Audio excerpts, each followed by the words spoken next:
नमस्कार। आप देख रहे हैं अंबेडकर पुराण और मैं हूं चरण सिंह।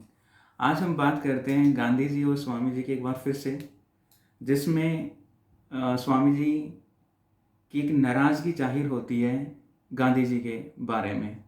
उसके भी तमाम कारण हैं, कुछ एक हमने पिछले एपिसोड में देखे हैं, कुछ वैसे ही इस एपिसोड में भी हैं। आगे बढ़ते हैं गांधी जी और स्वामी जी के बारे में। स्वामी अच्युतानंद जी वैसे तो निश्चल और शुद्ध साधारण प्रकृति के इंसान थे। उनको झूठ फ्रेब से घृणा थी और अपने भोलेपन के कारण ही वो आर्य समाज से जुड़े और अपनी ज़िंदगी के 10 साल आर्य समाज के प्रचार और प्रसार में लगा दिए। लेकिन उनके भी दोहरेपन, उनके भी डबल स्टैंडर्ड्स की वजह से, कहते कुछ थे करते कुछ थे, उनकी विषमताओं के कारण, उनकी असमानताओं के कारण उन्होंने आर्य समाज को छोड़ दिया। यहाँ पर बात होती है स्वामी श्रद्धानंद की, जो कि आर्य समाज से जुड़े थे, लेकिन उनका प्रभाव बहुत ज़्यादा था। उनके जो फॉलोवर्स थे वो गांधी जी को भी बहुत ज़्यादा मानते थे, उन पर विश्वास करते थे। आगे बात होती है किंतु गांधी जी द्वारा गोलमेज कॉन्फ्रेंस में झूठ बोलना। सिद्धानंद जी का जो था वो हमने पिछले एपिसोड में बात की, इसलिए आपको सुनने में थोड़ा इनकम्प्लीट लगा होगा सेंटेंस। आप पिछले एपिसोड में देख सकते हैं इसके बारे में। किंतु गांधी जी द्वारा को अब कुछ का कारण है कि नाराजगी क्या थी स्वामी जी की उनके प्रति। तो वो राउंड टेबल कॉन्फ्रेंस का एग्जाम्पल लेते हैं। हमने इससे पहले के 2-3 एपिसोड्स पहले बात की है। 1931, 30, 31, 32 तीन राउंड टेबल कॉन्फ्रेंसेस हुई थी, जिसमें डॉक्टर बी आर अम्बेडकर और श्री श्रीनिवासन अनटचेबल्स को रिप्रेजेंट कर रहे थे।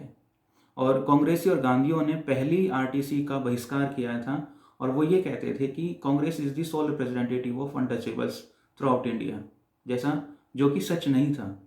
खैर, इसी मुद्दे पर हम बात करते हैं। गांधी के द्वारा गोलमेज कॉन्फ्रेंस में झूठ बोलना जब उन्होंने अटेंड की थी, अछूतों के अधिकार छीनने के लिए आमरण अनशन करना, ये बात हो रही है पूना पैक्ट के बारे में, जब उन्होंने सेपरेट इलेक्टोरेट के against fast and to death का घोषणा की थी और किया भी था। कांग्रेस और गांधी जी द्वारा कारगर कार्यक्रम ना चलाना, ये कुछ एक बातें थी कि स्वामी जी को अटपटी लग रही थी। स्वामी जी गांधी को महान संत भी नहीं मानते थे। ये पिछले एपिसोड में हमने बात की थी और मैंने डॉक्टर बी आर अम्बेडकर का भी एग्जाम्पल दिया था। उन्होंने अपनी राइटिंग स्पीचेस में स्पेशल लिखा है कि वो गांधी को महात्मा नहीं मानते और बहुत सारे तर्क भी उन्होंने दिए थे। जहाँ तक स्वामी जी के तर्कों की बात है, वो हम देख लेते हैं कि कौन कौन से तर्क हैं। वो कहते हैं कि गांधी संत होने का ढोंग करते हैं। क्यों? क्योंकि कोई भी संत पुरुष इतने अधिक ऐशो आराम में नहीं रहता। वो वाल्मीकि बस्ती में तो रहते हैं, लेकिन उनके घर का बनाया खाना तक नहीं खाते। तीसरी बात, वो कहते हैं कि एक ऐसी बकरी जो बादाम, पिस्ता, काजू, अखरोट खाती थी, गांधी जी सिर्फ उसका ही दूध पीते थे। उन बकरियों का नहीं जो वाल्मीकि समाज, वाल्मीकि भाई के घर में होती थी और वहाँ से दूध पीते हैं। ये बड़ा जेन्युइन पॉइंट है, ये मैंने कई और जगह भी पढ़ा है। खैर, कभी उनके साथ एक पंक्ति में या एक टेबल पर खाना नहीं खाया। किनके साथ? वाल्मीकि समाज, वाल्मीकि भाइयों के साथ, जब उनकी बस्ती में रहते थे। वो जात पात समाप्त करने की बात तो करते थे, लेकिन साथ ही साथ वर्ण व्यवस्था को भी एडवोकेट करते थे।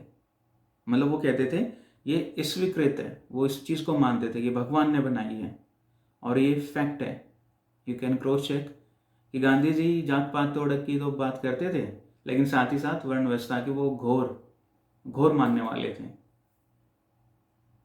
अब स्वामी जी की नाराजगी का और कारण है कि पूना पैक्ट जब साइन हुआ, क्योंकि गांधी ने फास्ट एंड टू डेथ की घोषणा की थी, वो रहे थे जेल में, यरवदा जेल में, और मजबूरन डॉक्टर बी आर अम्बेडकर को ये पूना पैक्ट साइन करना पड़ा था। वो उस वक्त रोए थे। ये रिसोर्सेज पर अवेलेबल हैं। हालांकि अगर हम स्वामी जी के पॉइंट ऑफ व्यू से देखें, जहाँ तक पूना पैक्ट की बात है, तो वो बी आर अम्बेडकर से हम कह सकते हैं कि उन्होंने आलोचना भी की थी बाबा साहब की। स्वामी जी ने आलोचना की थी जब उन्होंने पूना पैक्ट किया था, और ये कहा था कि उन्होंने प्रेशर में साइन किया है। हालांकि मैं व्यक्तिगत तौर पर इस बात को नहीं मानता, क्योंकि मैंने बाकी फैक्ट्स पढ़े हैं। बाबा साहब की जो राइटिंग इन स्पीचेस हैं उसमें मैंने पढ़ा है कि कितना प्रेशर उनके सिर पे था, कितना उनको मतलब परेशान किया गया, कितना वो अपने समाज के लिए कितने चिंतित थे।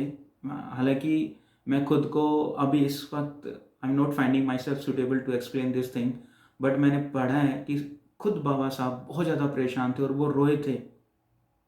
पूना पैक्ट के बाद वो रोए थे।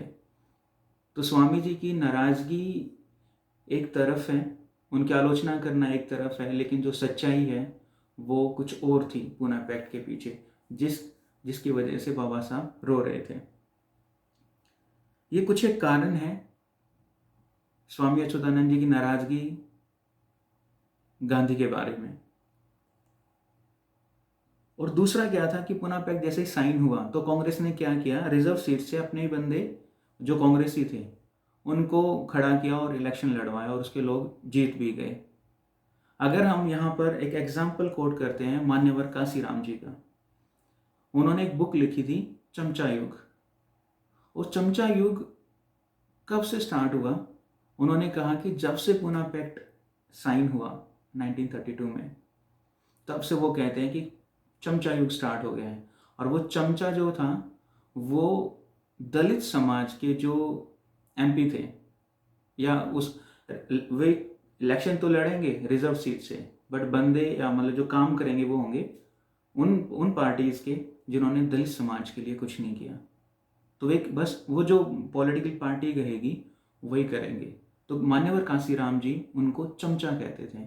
इसके अलावा उन्होंने उनको पिट्ठू भी कहा और दलाल का भी नाम दिया।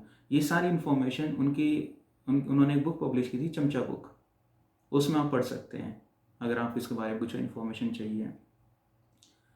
खैर, आज के एपिसोड में इतना ही। बहुत बहुत शुक्रिया अम्बेडकर पुराण देखने के लिए। मिलते हैं नेक्स्ट एपिसोड में। शुक्रिया।